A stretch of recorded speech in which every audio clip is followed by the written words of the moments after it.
Vamos a darle la palabra a Ana María Martínez de la Escalera. Ella es doctora en Filosofía por la Facultad de Filosofía y Letras de la UNAM. Es profesora de tiempo completo y corresponsable del proyecto de investigación Políticas de la Memoria. Ha publicado varios libros, entre ellos El presente cautivo y otro que se llama Interpretar en Filosofía. Y su ponencia de hoy también se llama Políticas de la Memoria. Ana María. Gracias, primero gracias por la hospitalidad y por estar aquí presente con todos ustedes. Y en efecto, el título de la ponencia es porque espero que de alguna manera dé una idea del trabajo que hemos llevado a cabo en este proyecto, que está funcionando desde 1998 y que junta tanto a teóricos de la filosofía, investigadoras, profesores, como también de la teoría literaria. Empiezo con un prólogo, que es un escenario para problematizar, y luego ya paso al cuerpo de mi intervención. Son los últimos meses de la dictadura argentina que gobierna ese país desde 1976. En la Plaza de Mayo, otrora símbolo de la República y hoy emblema del poder de las instituciones de facto y del autoritarismo de las Fuerzas Armadas, las madres de los desaparecidos se hacen presentes. Como están prohibidas las reuniones y manifestaciones, deciden simplemente circular. Las rondas le llaman allí. Las rondas son también los juegos de los niños, y ellas en efecto juegan, si es que jugar podemos entenderla como una experiencia de la libertad. Juegan con los poderes de facto y lo hacen con la perseverancia nacida del dolor por la pérdida y del deseo de volver ese dolor visible. Un pañuelo blanco anudado a la cabeza anuda también la desaparición del hijo o de la hija con el cuerpo de la sobreviviente y abre el duelo privado a la experiencia y exigencia pública de la mirada como lugar de la verdad. Así, el dolor individual se vuelve experimentable, visible por la fuerza emblemática que reside en la acción de mirar, sobre todo para los ojos de quienes solo a través de las imágenes, como somos nosotros, contemplan la experiencia de la justicia. Porque quizá nunca baste con hacer justicia, según Hannah Arendt proclamara, y si esta no se proclama visiblemente. El día de hoy, las abuelas de los desaparecidos continúan circulando. La plaza ya no representa la fuerza, pero la justicia para muchas y muchos no se ha hecho presente aún. Si entendemos justicia en el sentido apretado de retribuir castigos por delitos y otorgar sanciones. En Uruguay, las madres de los desaparecidos ya no reclaman justicia retributiva, puesto que saben que el gobierno de transición a la democracia no la concederá. Se acogen a la demanda de verdad que no les puede ser negada. Verdad querrá decir entonces presentación de los cuerpos, reaparición de los desaparecidos. De ahora en adelante solo se cree en lo que se puede ver. Se trata de otra exigencia de visibilidad pura contra el poder. Mientras en la Argentina las abuelas insisten, con vida los llevaron, con vida los queremos. ¿A qué responde esta demanda? ¿Insensatez, locura o estrategia de las que saben y se saben sin poder? En realidad, el reclamo toma al pie de la letra el vocabulario eufemístico de los militares y la derecha. Si son desaparecidos y no víctimas o asesinados por la dictadura, entonces que aparezcan. Sandra Lorenzano relata en su libro Escrituras de Sobrevivencia que el 21 de septiembre de 1983 tuvo lugar una movilización en la que la mayor parte de los convocados o conjurados no estaba allí. La plaza, escribe Sandra Lorenzano, había sido convertida en un taller experimental. Decenas de personas dibujaban y recortaban siluetas de tamaño natural. Los desaparecidos reaparecían a través de figuras y figuraciones. Tenía lugar una estrategia estético-política de sobrevivencia, puesto que se puede seguir viviendo después de muerto, no solo en el recuerdo de la madre, sino en el espacio público que se reserva, se aparta para los que no están, a los que se le da un lugar incluso como contenido vacío de una figura. Se puede ser estorboso, ser inconveniente, ser una memoria de la injusticia no reparada. Pero ¿y la justicia? Por cierto que la derogación del programa de amnistía prefigurada en el documento final de la guerra contra la subversión y el terrorismo, escrito por los militares y formulada después en la Ley de Pacificación Nacional, mostró que la arquitectura legal de la transición era no solo insuficiente, sino endeble en lo que respecta a la justicia. La reconciliación, que parecía más una coartada a la ley del perdón y del olvido que una finalidad verdaderamente deseada, continúa siendo aún hoy un tanto frágil ante la ausencia de verdadera justicia. Pero antes, claro, ¿qué es justicia auténtica en este tipo de casos? En esta, como en otras situaciones, no basta mencionar la palabra, enunciarla. Hay que determinarla, reexaminarla de manera específica y ponerle condiciones en cada circunstancia particular. No podría ser de otra manera en una situación como es la del Cono Sur, donde perdón y olvido se confunden. En sentido estricto, y cito, el olvido no es simplemente el hecho de perder la representación del pasado, sino el hecho de transformarse, reconstruir otro cuerpo político y social y sobre todo dar lugar a otra, no predecible, experiencia de nosotros mismos. La cita es de Derrida. De ahí que Derrida insista en que el perdón, si es posible, para una madre de desaparecido, una víctima de tortura o para el pueblo en general, debe concederse a lo que en cierto modo será siempre imperdonable. Vuelvo a citar, si se perdona aquello a lo que puede encontrarse una justificación, una excusa, una coartada, entonces ya no es perdón. La cita nuevamente es de Derrida.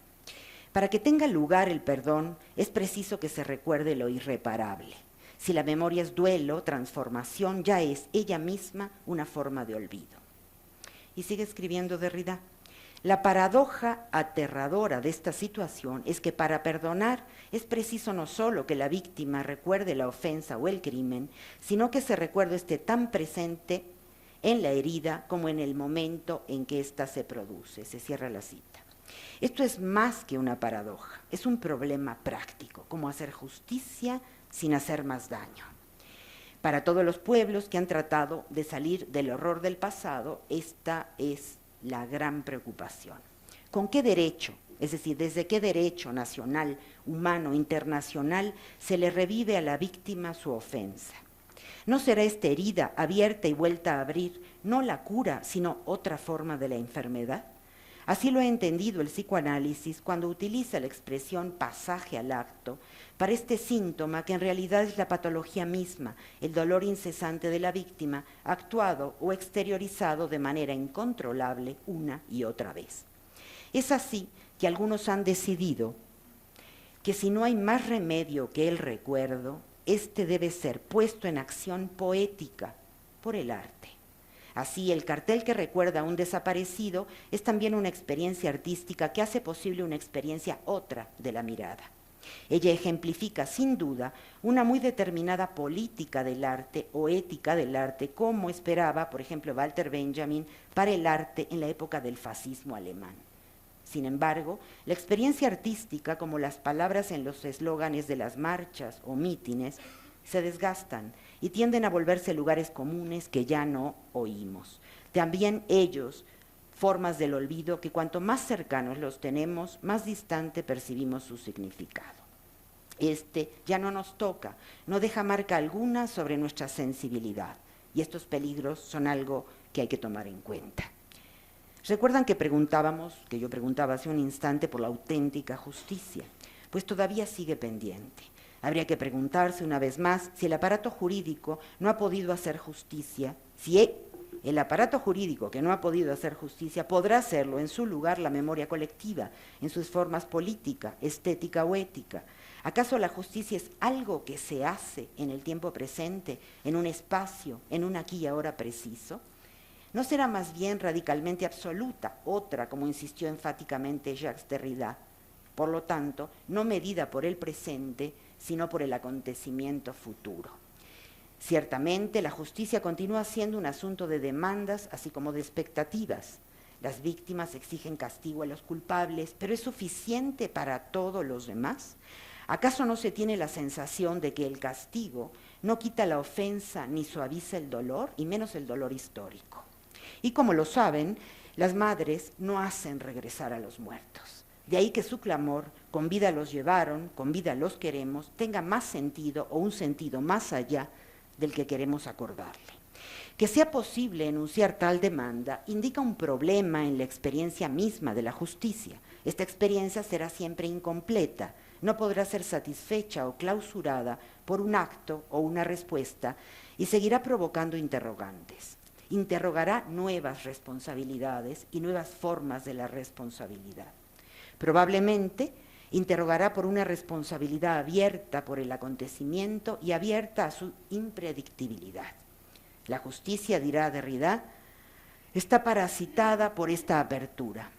Nunca podrá reducirse a otra cosa, negociación o componenda, y seguir permaneciendo justiciera en general. Es en razón de lo anterior que la justicia no puede ser concebida ni como unidad de medida de la experiencia, ni tampoco como ideal regulativo, cuando menos no únicamente. No puede ser impuesta por leyes coercitivas únicamente, tanto como no puede ser unánimemente satisfecha. La justicia, si se quiere, está hecha de la misma sustancia que la memoria, y eso lo hemos aprendido tanto en Sudáfrica como en Sudamérica.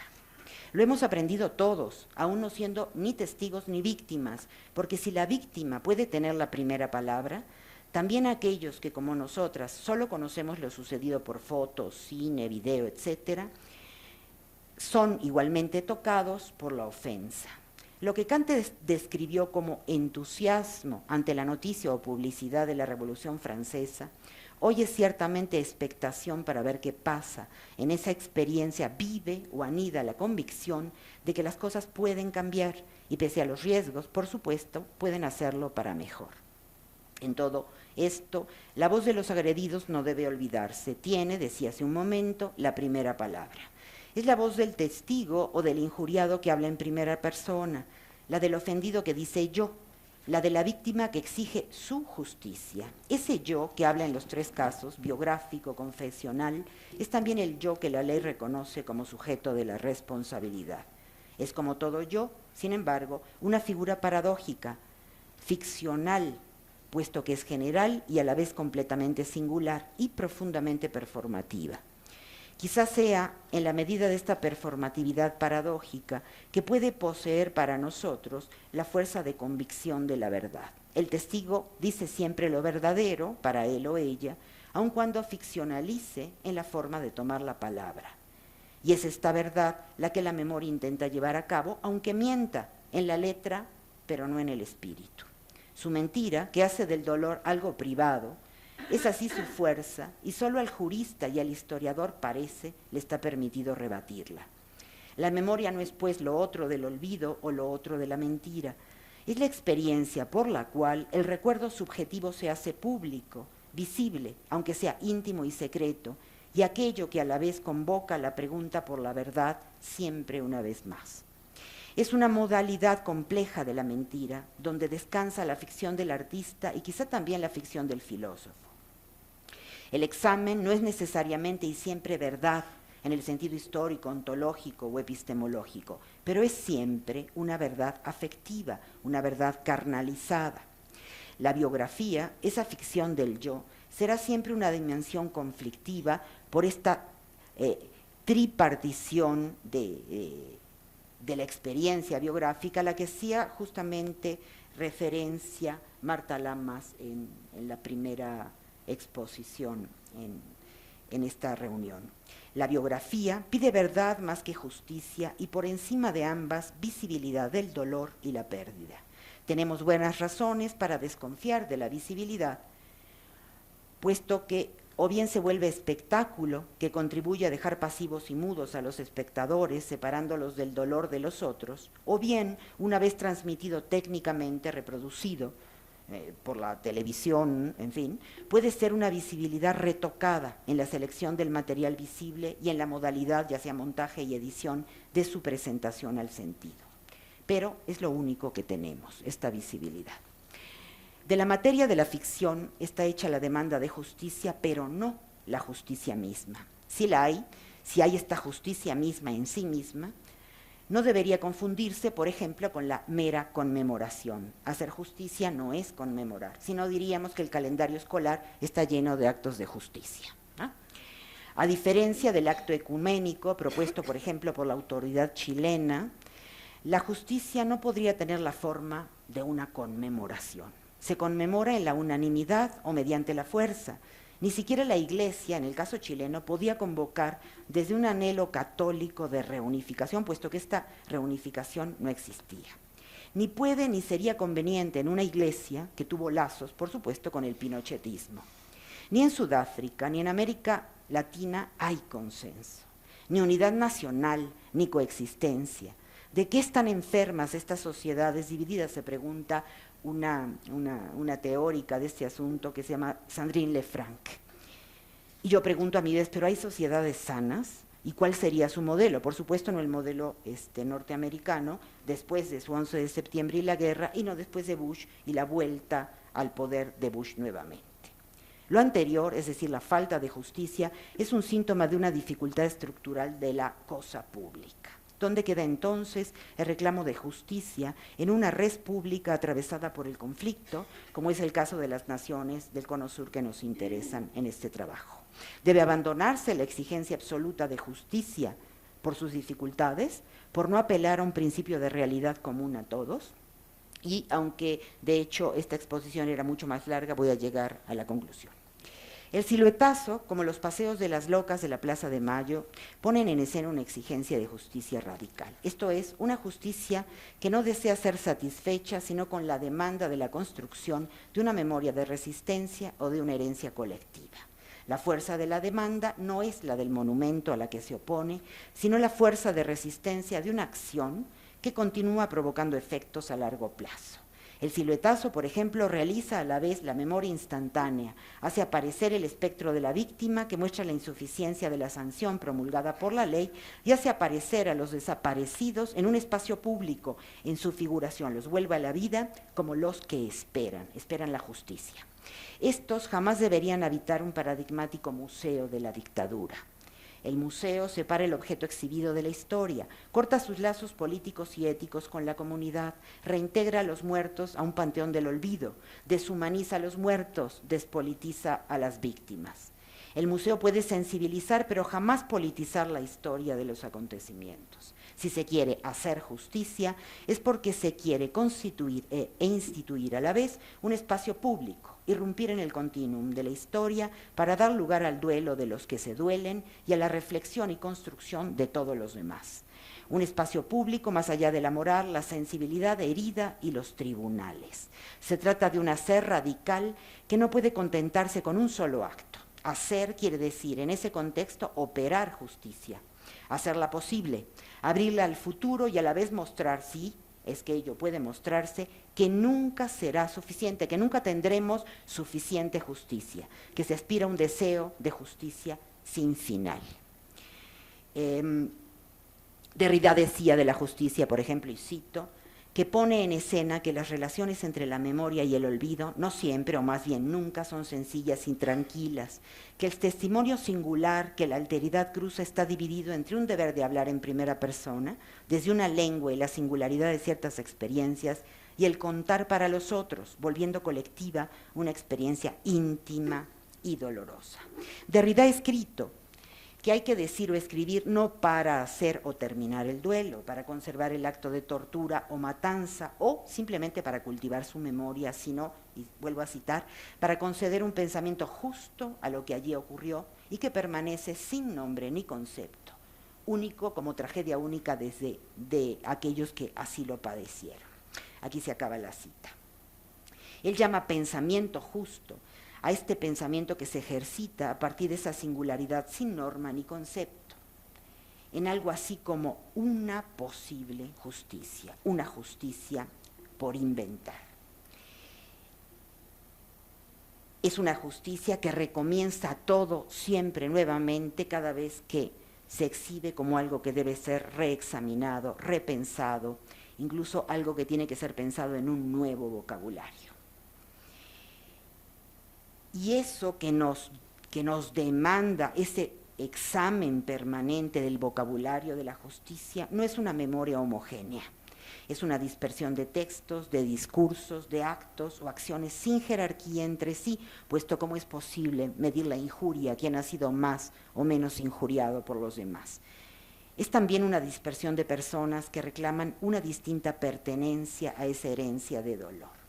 No hay jerarquía de la memoria porque no puede medirse el dolor y compararse. Habrá que recordar entonces que la memoria no pertenece a una colectividad, a una comunidad, sino cuando ésta la lega a las generaciones futuras para las cuales aparece como un deber, pero un deber libremente escogido. Esta herencia se les plantea a los otros. No puede permanecer nunca ni secreta ni íntima. Por ello, debe hacerse que los puntos de referencia sean reconocibles por los demás para poder así crear formas de comunidad, porque en la memoria y en el dolor también se crean formas de comunidad, de llegar a acuerdos entre unas y otras en nombre del futuro, en nombre del espíritu que esa memoria que entonces se lega a los otros y al porvenir va a volver a crear. Porvenir que, como siempre, debemos garantizar que tenga la última palabra. Gracias.